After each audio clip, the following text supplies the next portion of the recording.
తుక్కుగూడలో bumper offer 3,75,00,000 G+2 4 BHK villa కొనండి. నెలకు 1,00,000 rent guarantee. Terms and conditions apply. Sir ఇప్పుడు చిత్ర పరిశ్రమ పోకడలు ఎప్పుడు మీరు ఏ ఇష్యూ వచ్చినా మీరు ఇదివరకు గట్టిగా మాట్లాడేవారు, ఇప్పుడు కొంచెం తగ్గించారా, బిజీ అయిపోయారా అనే ఒక ఆలోచన కలుగుతుంది. ఒకటి బిజీ అయిపోయాను, రెండోది అనవసరం ఎవరు వింటారు, ఎవరి కోసం మాట్లాడుతున్నాం అనేది ఒక్కోసారి డౌట్ వస్తూ ఉంటుంది. సో దాంతో కొన్ని మానేశాను, కొన్ని చెప్తాను. అప్పటికేదో వారానికి ఒకటో పెడతానే ఉంటాను ఏదో ఒకటి.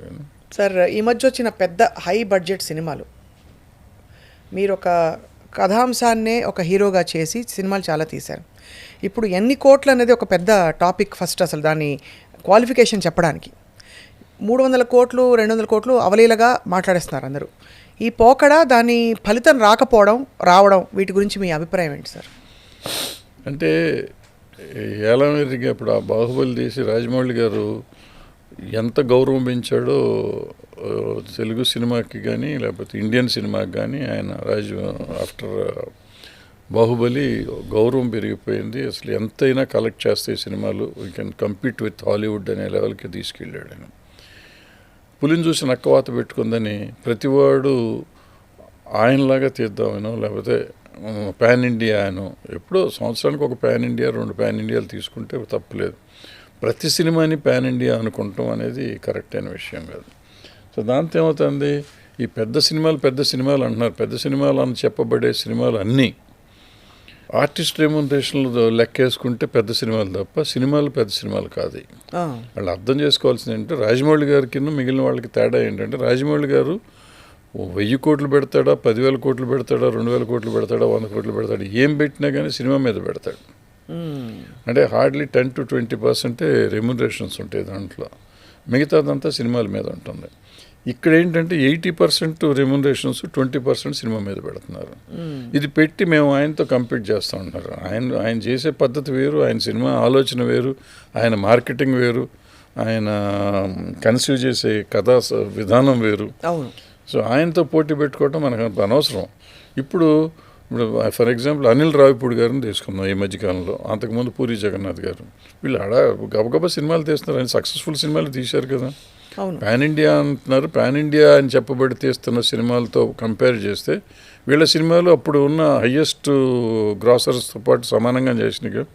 మొన్న పోయిన సంవత్సరం చేసిన ఆ సినిమా సంక్రాంతికి వస్తున్నాం 60 కోట్లకు తీశారు, 300 కోట్లు చేసేది అది కూడా. ఇప్పుడు చిరంజీవి గారితో ఏదో సినిమా చేశాడు, మణిశంకర్ వరప్రసాద్, అది మళ్ళీ అట్టాగే చేస్తాను. సో మనం పాన్ ఇండియాని పరిగెత్తడం కాకుండా మన సినిమా మనం తీసుకుంటే, ఈవెన్ ఇది ట్రెండ్ అన్ని చోట్ల ఉంది. ఇప్పుడు దురంధర్ ఉంది, అక్కడ దురంధర్ సిఆర్ఓనో ఇంకోటి ఏదో వచ్చింది, అంతకుముందు ఏదో వచ్చినాయి. అన్నీ హిందీలో కూడా మీకు వాళ్ళ కోసం తీసిన సినిమాలు అన్నీ మన కోసం డబ్బింగులతో కలిపి అనేది రావట్లేదు. అందరినీ సంతోషపెట్టడంలో పాయింట్ మిస్ అయిపోతుంది అంటారు. అంటే మన నేటివిటీ ఇప్పుడు కాంతారా ఉంది, మొత్తం అసలు మనకు సంబంధం లేదు. అద్భుతమైన సినిమా కాబట్టి భారతదేశంలో అన్ని లాంగ్వేజ్లోనూ చూశారు. ఇన్ఫాక్ట్ చాలా నేటివ్ అండ్ చాలా లోకల్. అది లోకల్ అసలు కన్నడానికే లోకల్. అది కన్నడంలో కూడా ఒక సెక్షన్, ఒక విలేజ్కి సంబంధించిన కథ. అది తెలియని అది దాన్ని తీసుకొచ్చి చూపిస్తే మనకు కొత్తగా అనిపించింది. సో అట్లా మన కల్చర్ని చూపిస్తా పెద్దది చేసుకోవడానికి ప్రయత్నం చేయాలి తప్ప, ఈ డబ్బులు ఎక్కువ ఇచ్చేసి నేను హీరోకి ఎక్కువ ఇచ్చేసాను, హీరోయిన్కి ఎక్కువ ఇచ్చేసాను, డైరెక్టర్కి ఎక్కువ ఇచ్చేసాను కాబట్టి నా సినిమా పెద్దది అంటే మూర్ఖత్వం అన్నమాట. ఎందుకంటే ఫూలిష్నెస్ ఏమి ఉండదు. అయితే సార్ ఇప్పుడు మీ బద్దలు కొట్టి మాట్లాడితే రాజాసాబ్ ఆడకపోవడానికి కారణం ఏంటి? అంటే రాజాసాబ్ వరకు నేను విన్నది చెప్తున్నాను, నాకు తెలియదు. ఎందుకంటే ఇది 3 సంవత్సరాల కథ కదా, కొత్త సినిమా కదా. అది రిలీజ్ కొత్త, కానీ 3-4 ఏళ్ళ నుంచి దాన్ని నలుగుతూ ఉంది. ఎవరో ప్రొడ్యూసర్ గారు మొదలెట్టినప్పుడు నేను విన్నది, అది నిజమో అబద్ధం నాకు తెలియదు. విన్నది ఏంటంటే ప్రభాస్ గారు ఈ పెద్ద సినిమాలు, పాన్ ఇండియా సినిమాలు అనే గొడవలో నుంచి ఒక చిన్న క్యూట్, రాధేశ్యామ్ కూడా అదే టైప్లో క్యూట్ లవ్ స్టోరీ చేద్దామని మొదలెట్టి దాన్ని అట్లా పెద్ద చేస్తే దెబ్బతిన్నారు. అక్కడ దెబ్బతిన్నాం కదా, ఇక్కడన్నా చేసి మారుతి అని ఒక మోస్తరు డైరెక్టర్ గారిని తీసుకుని, సక్సెస్ఫుల్ అయినా చిన్న పెద్ద సినిమాలు చేసే డైరెక్టర్ గారు, ఆయన తీసుకుంటే ఆయన క్యూట్ సినిమాలు తీశాడు. సో అలాంటి క్యూట్ సినిమా చేసుకుని ఒక చిన్న సినిమా చేసి మామూలు రేంజ్లో చేసి మన తెలుగులో కూడా చేద్దాం అనే ఉద్దేశంలో మొదలెట్టారని నేను విన్నాను. అది నిజమైతే మాత్రం అద్భుతమైన ఆలోచన ప్రభాస్ గారిది. మరి ఎందుకు చేయలేదో నాకు తెలియదు.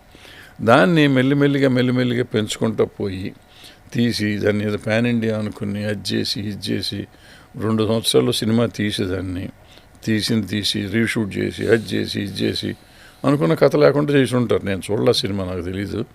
సో ఏ పర్పస్తో అయితే ఆ సినిమా మొదలెట్టారో ఆ పర్పస్తో తీసుంటే అది చాలా కాస్ట్ కూడా తక్కువ అయ్యేది, అవును సార్, తొందరగా అయ్యేది సినిమా. ఆ పర్పస్ నుంచి ఎప్పుడైతే డీవియేట్ అయ్యారో దానికి పాన్ ఇండియా మార్కులు ఏదో కలపాలనుకుంటూ కలిపి ఉంటారు. ఆ కలిపిన దాంతో కాస్ట్ పెరిగింది, టైం పెరిగింది, వర్కౌట్ అవ్వాలి. ఇప్పుడు మీరు చెప్పి ఏమైనా కానీ ఒక 100 కోట్లు చేసింది ఆ సినిమా. 100 కోట్లు అన్నీ కలిపితే 200 కోట్లు వస్తాయి దానికి ఇప్పుడు కూడా. అంటే ఏమన్నా చెప్తే గతం చెప్తారు, పిచ్చి మాటలు మాట్లాడతారు అంటారు నన్ను. నా పాయింట్ ఏంటంటే రిషికేష్ ముఖర్జీ గారు, విశ్వనాథ్ గారు, ఇక్కడ విశ్వనాథ్ గారు, అక్కడ రిషికేష్ ముఖర్జీ గారు, అక్కడ బాలచంద్ర గారు, వీళ్ళు ముగ్గురు సినిమాలు తీసేవారు. వీళ్ళు ముగ్గురు టాప్ హీరోస్తో కూడా తీశారు. ఆయన అమితాబ్ బచ్చన్తో తీసేవాడు. అమితాబ్ బచ్చన్ నెంబర్ 1 అప్పుడు అమితాబ్ బచ్చన్ ధర్మేందర్ 1 అంటే ధర్మేందర్తో తీశారు. అట్లాగే విశ్వనాథ్ గారు ఇక్కడ కమల్ హాసన్ ఎవరుంటే వాళ్ళని పెట్టి తీశారు. ఆయన అయితే అసలు ప్రపంచంలో ఉన్న అందరు ఆర్టిస్టులను తీసి బాలచంద్ర గారితో తీశాడు. బాలచంద్ర గారు తీశారు. తీసి వాళ్ళ బడ్జెట్లో వాళ్ళు తీసేవారు సినిమాలు. తీసి సక్సెస్ఫుల్ సినిమాలు తీశారు. సో వాళ్ళు డైరెక్టర్గా సక్సెస్ఫుల్గా ఉన్నారు. మంచి సినిమాలు వీళ్ళకి, ఈ హీరోలకి ఇప్పటికీ చెప్పాలంటే ఆ ముగ్గురు డైరెక్టర్ల పేర్ల మీదే సినిమాలు ఉంటాయి వీళ్ళకి. అవును. సో డబ్బులు వచ్చిన సినిమాలు అయ్యాయి, మంచి సినిమాలు అయ్యాయి, హీరోలకి మెమరబుల్ ఫిలిమ్స్ కూడా అయ్యాయి. సో ఇవాళ మన మెమరబుల్ ఫిలిం అనేది ఎవడు అసలు ఆలోచించలేదు. ఏ హీరోకి మెమరబుల్ ఫిలిం ఉంది? ఇవాళ ఆడేసి 1000 కోట్లు వచ్చిందా, 500 కోట్లు వచ్చిందా అంటారు, కానీ మెమరబుల్ ఫిలిమా కాదు అసలు. అంటే నెక్స్ట్ ఇవాళ రేపొద్దున అడిగితే ఆ సినిమా ఏంటో ఎవరికి తెలియదు, కథ ఏంటో ఎవరికి తెలియదు. ఇప్పుడు పాత సినిమాలు కథలు అడిగితే ఎవరేం చెప్తారు ఇవాళ కూడా. సార్ కానీ ధురంధర్ లాంటి సినిమాలు అంత పిచ్చ క్రేజ్ రావడానికి కారణాలు ఏంటి? అంటే ఆ నేషనలిజం అనే ఒక దేశభక్తి, ఒక జాతీయతా భావం అది కలగజేస్తున్న సినిమాలే ఆడుతున్నాయి అనుకోవాలా? లేదు పురాణాలు, ఈ మన రివైవలిజం, ఎప్పుడైతే మన పురాణాల్లోని కొన్ని రహస్యాలు, ఋషులు చెప్పిన విషయాలు అని చెప్పబడే వాటి ఇతివృత్తంగా ఉండే సినిమాలు ఆడుతున్నాయని చెప్పచ్చా? ఇప్పుడున్న వైబ్ అదేనా అని అడుగుతున్నాం.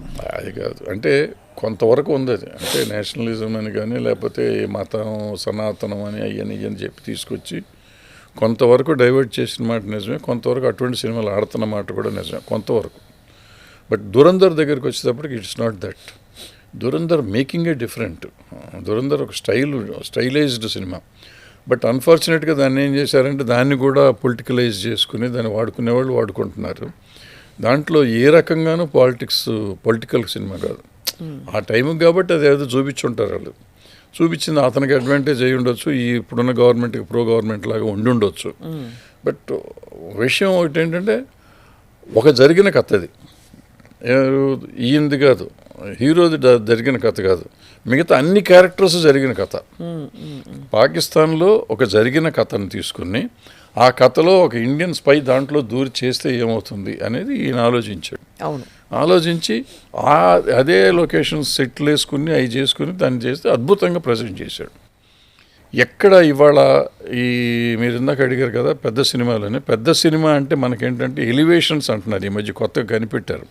ప్రతి సీన్లోనూ హీరోకి ఎలివేషన్ ఇస్తుంటారు. కథ చెప్పంటారా మగడ అంటే ఎలివేషన్ చేసుకుంటూ ఉంటారు. ఆ ఎలివేషన్ చేస్తే ఆ వెనకాల మ్యూజిక్ బడబడబడబడ కొడతా ఉంటారు. అది ఎలివేషన్ అంతా మనం తప్పట్లు కొట్టి పువ్వులు వేసుకుని సంకలు కొట్టుకుని వచ్చేస్తున్నాం. తర్వాత రోజు చూస్తే సినిమా ఉంటున్నాం. బట్ ఇక్కడ ఆ హీరోకి ఎక్కడ ఎలివేషన్ ఉండదు. వాడు చాలా సైలెంట్గా వస్తాడు, అది చేయాల్సిన పని చేస్తాడు, పక్కన ప్రేమిస్తాడు, పాటలు పాడతాడు, ఫైట్లు చేస్తాడు, పని చేసుకుంటూ ఉంటాడు. దేశం కోసం పాటుపడుతూ ఉంటాడు, సెంటిమెంట్ ఉంటుంది. ప్రతి పాయింట్ కరెక్ట్గా టచ్ చేశాడు. ఆ చేసేటప్పటికి దాన్ని ఉంది దొరికిందే సందు కదా అని కొంతమంది భుజాన్ని వేసుకుని దేశం వాళ్ళు చేశారు మా వాళ్ళు బాగుబో చేశారని వీళ్ళు చెప్పుకునే దట్ చేస్తుంది తప్ప యాక్చువల్గా దాన్ని ఎవరికి వాళ్ళు ఓన్ చేసుకుంటానికి ట్రై చేశారు తప్ప దాంట్లో ఉద్దేశం అయితే నాకు తెలిసి లేదు. డైరెక్టర్గా ఉన్న మనసులో ఉందేమో నాకు తెలియదు కానీ బట్ సినిమా చూస్తుంటే అది కనపడదు. సినిమా అద్భుతంగా ఉంటుంది. అందుకని ఆ సినిమా ఆడుతూ ఉంది. ఇప్పుడు ఈ సినిమా అంటున్నారు, ఇప్పుడు ఇది ఆడింది కాబట్టి మనం చెప్తున్నాము. ఇంతకుముందు అది గదర్ 2 వచ్చింది. సన్నీ డియోల్ అసలు మొత్తం అయిపోయాడు అనుకున్నాం. ఆయన్ని ఆ సినిమా వచ్చేటప్పటికి అది దేశభక్త, అది వెళ్ళాడు పాకిస్తాన్ వెళ్ళాడు, అంతకుముందు వెళ్ళాడు, ఇప్పుడు వెళ్ళాడు. సో ఎక్స్టెన్షన్ సినిమాలే కదా ఇవన్నీ. సో ఫ్యామిలీ ఎలిమెంటే ఎక్కడైనా కానీ ఎలిమెంట్ అనేది ఇంపార్టెంట్. అది ఉంటే సినిమా ఆడుతుంది. ఇప్పుడు మనకి యానిమల్ ఆడేసరికి ఆల్ఫా ఏదో ఇంగ్లీష్ జెన్జీ ఇవన్నీ మాట్లాడారు. అదే టైంలో వచ్చిన గదర్ 2 60 కోట్లు 70 కోట్లతో సినిమా తీస్తే అది 700-800 కోట్లు చేసింది. ఈ ఆల్ఫా బీటా గామా సినిమా కూడా 700 కోట్లే చేసింది. కానీ దీని గురించి ఇది క్లాసిక్ కల్ట్ అంటారు, దాని గురించి మాట్లాడరు. మరి డబ్బులు వచ్చింది అది. అదే కదా. అంటే అది మళ్ళీ పాన్ ఇండియా సినిమా కదా, ఇవన్నీ పాన్ ఇండియా సినిమాలు, మామూలు సినిమా. సో కాబట్టి కథాంశం still continues to be king అంటారు. డెఫినెట్గా కథాంశం, ఈ మధ్యలో హ్యూమన్ రిలేషన్షిప్ డెఫినెట్గా. సుమన్ టీవీలో మీ పర్సనల్ అండ్ బిజినెస్ ప్రమోషన్స్ కోసం కింది నెంబర్కి కాంటాక్ట్ చేయండి.